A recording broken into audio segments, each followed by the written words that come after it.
And then you get a temperature, and the temperature won't go down. And then in some cases, in severe cases, sometimes to stop that infection, we have to amputate a limb. So you may lose a limb.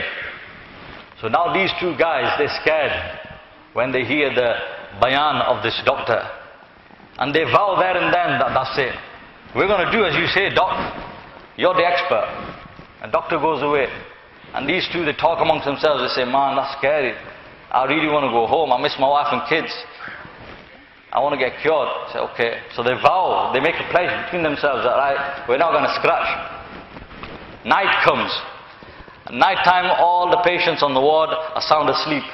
These two guys, poor guys, are burning up. Their bodies are on fire. Now what they're saying, the one guy, he gives him to temptation. He says, forget this. What does the doctor know? He doesn't know what I feel, what I'm feeling. He doesn't know what it's like. Forget the doctor. Forget the illness. He's scratching himself. And the other guy, he says, no. He says, I got to follow the doctor's advice.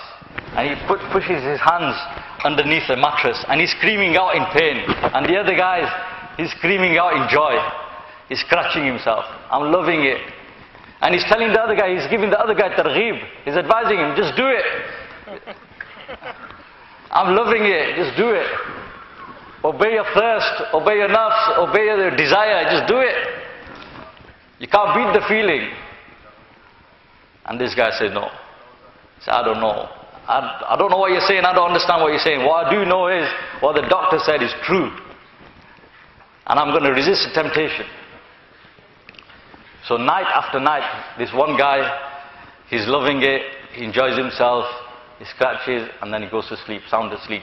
And the other guy, all night long, he doesn't sleep a wink, and he's burning up, he's screaming out in pain.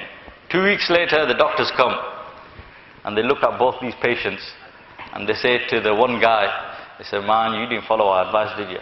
Look at you. Your pores, your sores have opened up, you've got boils all over your body, you've got temperature. We're going to have to amputate your arms. Now this guy is crying. He had 2 weeks of pleasure. He's crying for the rest of his life because he got disability. And the other guy, the doctors come and they say, well done, you follow our advice, you can go home. On the day of judgment, Allah Ta'ala will say to those people who did not obey Allah Subhanahu Wa Ta'ala, who did not resist their temptation, who followed their desires, say, you did not obey me. And I warned you through the prophets.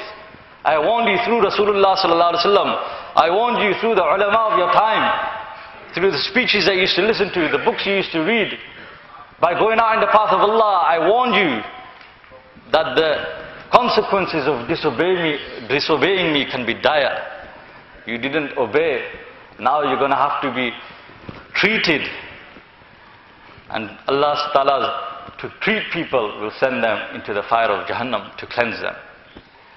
And it will be said to those people who abstained, who resisted the temptation, just as the doctor said to that guy, you can go home. Allah Ta'ala will say to us, right, you succeeded, you followed my advice, you followed the advice of my Rasulullah Sallallahu Alaihi Wasallam, you can go home. Our home is Jannah. Allah Ta'ala will send us into paradise. Inshallah. So this is why, brothers, resisting the temptation, not following the desires.